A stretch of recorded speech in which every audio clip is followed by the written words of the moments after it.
Hello, everyone, and welcome to another episode of the Intellectual Saviors of Wrestling with your hosts, the Master of the Brain Damage, Martin. and the one and only Sam H. And this is the Smackdown review from the 30th of June. So, this started off with pre-match promos for a Fatal 4-Way US title number one contender match that they were doing at the beginning of the show. Yeah, certainly a different and new way to open the show with previews of the opening match. But yeah, we had a Fatal 4-Way for the number one contender for the United States title. We had Cesaro, Apollo Crews, Sheamus, and Alberto Del Rio. Yeah, the same four that were in that tag team match on Raw. Yeah, So this kind of works. I mean, I thought Titus O'Neil was the number one contender, but okay, they're doing another match. yeah, I thought that was the whole point of their match on Raw, but hey, what do we know? So yeah, solid match.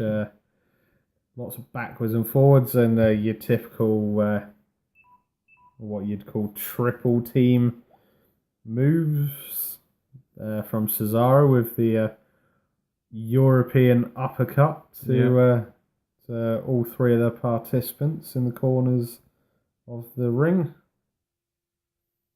And then we had Cesaro pick up the victory.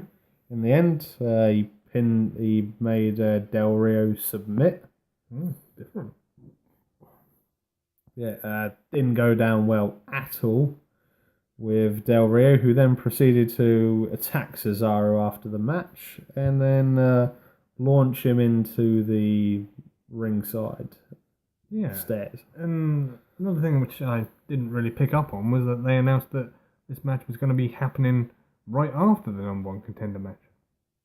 Yeah, threw a lot of people off, but yeah, whilst Cesaro was down on the floor in agony, Rusev then made his entrance. These type of matches, I don't know, they don't really sit right with me because you got the champion who's 100% and then a challenger who's clearly not 100%. It sort of lessens the match because if the champion wins, you're like, well, you didn't beat a completely healthy opponent. No, and then it sort of goes back to the whole, normally when you have number one contender matches, it's for like the following week or it's a match made for the pay-per-view. Yeah. So yeah, very strange booking from the creative side of things. Yeah, it was a strange match. Yeah, Cesaro put up a valiant fight, but in the end, he was injured and knackered from his match before, so a little bit disappointing as far as I was concerned. Backwards and forwards, but in the end, Rusev locked in his submission move, and Cesaro rather surprisingly tapped immediately. Yeah, I didn't understand this at all because, I mean, Cesaro, they've been doing pretty well with him for the last couple of months. He's got a lot of momentum, fans behind him, and, well, he put him in the accolade and he tapped immediately and quickly, almost like, let me out. Yeah. Similar to you in the FWA all those years ago when that guy put you in the submission and you went, All I can say was I was fighting the fully trained wrestlers already. It is true. He did fight two fully trained wrestlers. In my first training session in a number of years. Fun times. Cheers for that memory. So, next on the list. We had a women's match. Yay. It was a singles match. Good. We had Dana Brooke against, you can't really call her a jobber, but she's made a few random appearances on NXT over the last year or so. Billie Kay. Yeah, I've seen a few of her matches on NXT. Like, I know what you're saying. You wouldn't really call her a jobber, but enhancement talent, maybe? Yeah, I think that's possibly the correct route to describe. I mean, she's not really a jobber because she has some in-ring skill, but at the same time, you think she's not going to win. Yeah, yeah, she had a few moves in on Dana, but inevitably, Dana picked up the victory in this one. Yep, there's not really too much to say about this one. A short match, as women's matches have tended to be over the last couple of years. And quickly backstage, we had Sasha Banks looking on, and she gets interrupted by Summer Rae. Yeah.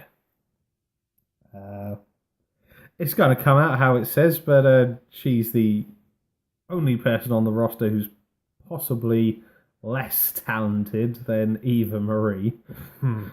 Takes some doing. Yeah. Yeah, she's been, I don't know, the last couple of years managing different wrestlers. I think she's managed at least 5 different wrestlers. Yeah, they did that whole thing with her and Rusev last year, and Ziggler. And, you know, that horrible love quadruple storyline they had going on. Yep. Oh, God. And then let's not forget the very short time she was Tyler Breeze's manager. Oh, yeah, that was kind of pointless. Yeah, just a tad. But, no, they've set up a match for later in the evening. Yeah, because Summer rather surprisingly sort of said about, you're not the boss, you're just a joke. Which is sort of rich coming from her, but never mind. So yeah, that match would be happening later on in the night. And then Smackdown wouldn't be Smackdown without a tag team match. Oh, you can't beat the old Teddy Long tag team match. Yeah.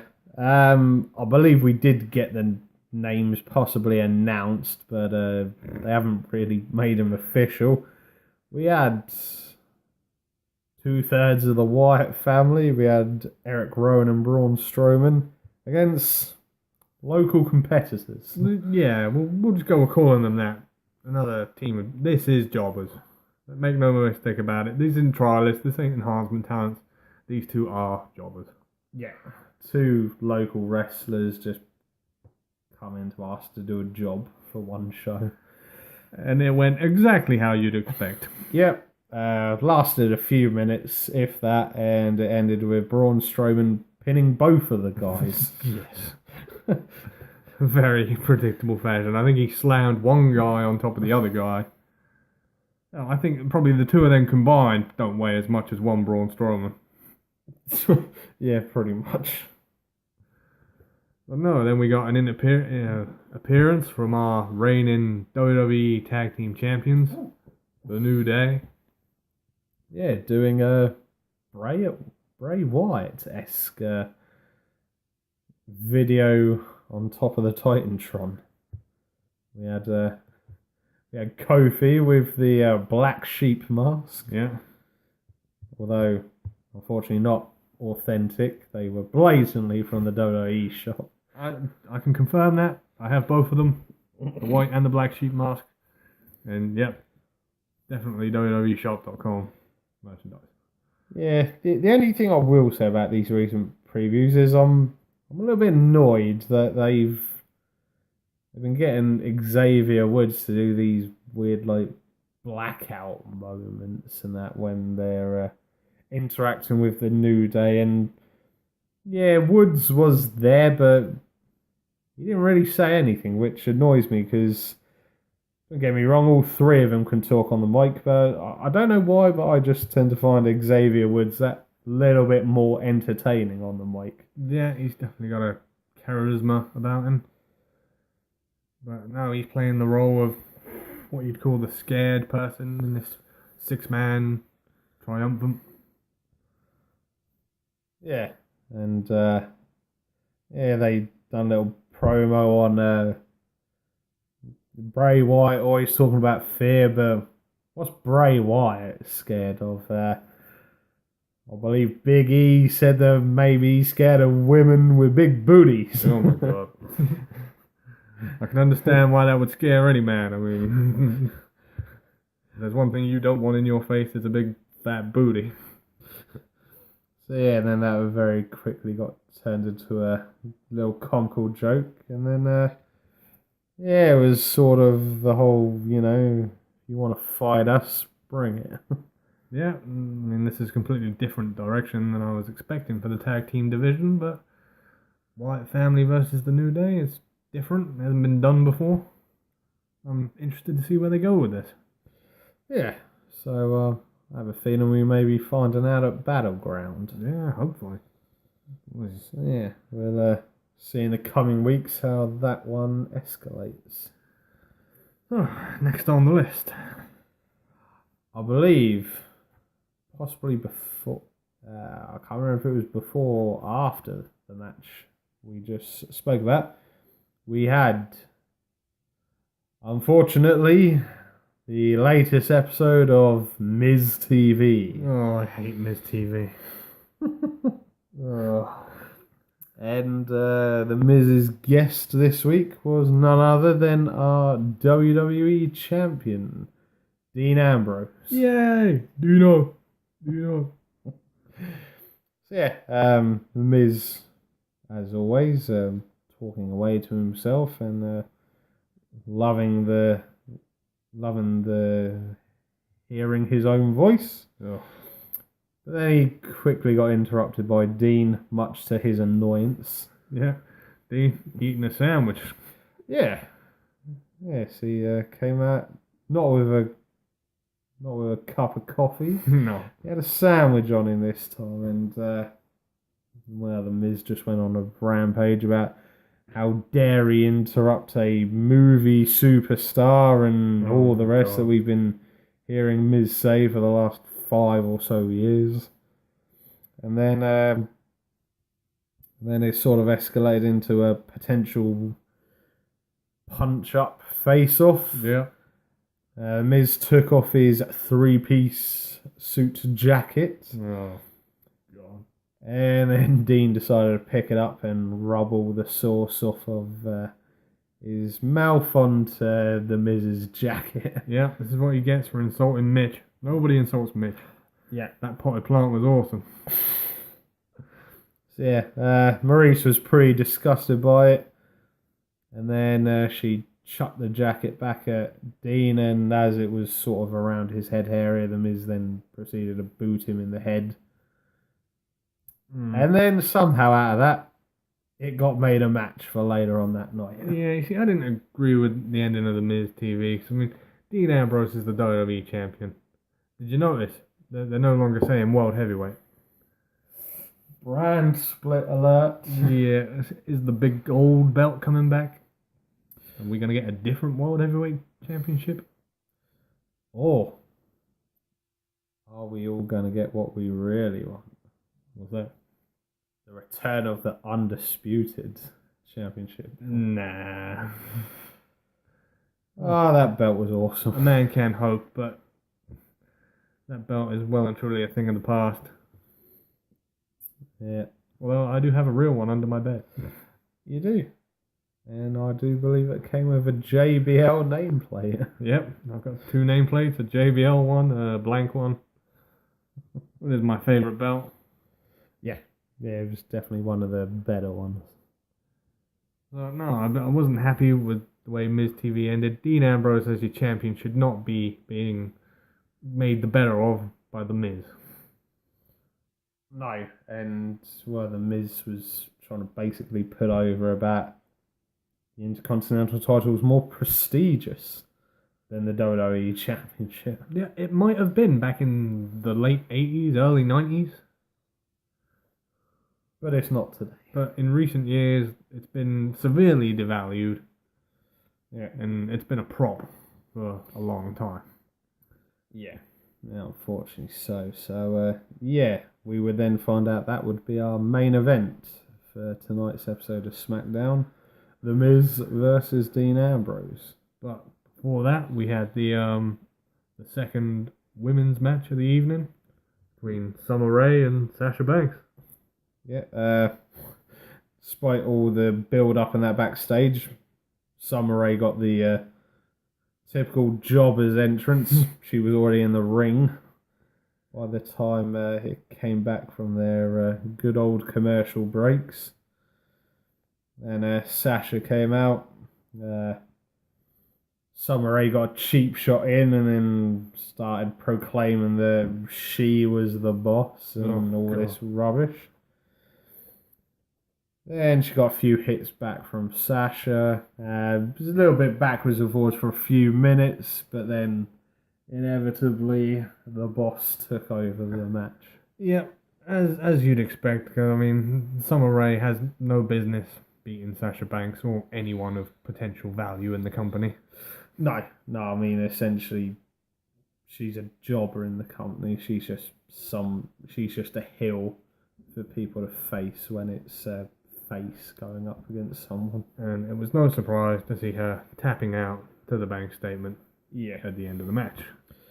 Yes, and that was all she wrote for that one. So, main event: Ambrose versus The Miz, champion versus champion. Well, in name anyway. Yeah. That was the angle they were going with. Well, in realistic terms, I don't think you could call Miz champion of anything, even though he holds the belt. Yeah. I mean, he's had a lot of belts, and he's done nothing with any of them. Yeah, I mean, I was surprised when they announced during the match that somehow the Miz is a 5-time Intercontinental Champion. Yeah, disappointing that was. I mean, I can remember most of the people he won it from. And he doesn't deserve to beat any of them. No. But unfortunately, I think we're going to be putting up with The Miz for a few more years. Yeah, I mean, you'll probably end up seeing Marine 11 or 12 or however many more they do. Yeah, I mean, as unpopular as he can be, he's just a guy, when he plays a heel, he can just get the whole crowd to hate him very easily. Yeah, he gets the different level of heel heat, you would say. Because a lot of people get, oh, we don't like you, which is what you're supposed to get. But Miz gets something like, for God's sake, we wish you would just go away. This is very true. Christ, he's been in the company how long? 12 years now, I think it is. Yeah, I mean, was it a few weeks back we even got a joke cracked about when he hosted the Diva search. Oh, God. That was a terrible segment. Yeah, another one of the genius ideas at Creative Team. But without getting too much off topic, go back to the main event. It was a good, solid match. Backwards and forwards, as you'd hope and expect. Not really any interference from the Miz's wife, thankfully. A few close calls for Dean, but inevitably the Miz met his end with the dirty deeds. Yep, Dean took the skull-crushing finale and kicked out of it, showing that it's not really that great a move. And hits Miz with dirty deeds for the 1, 2, 3.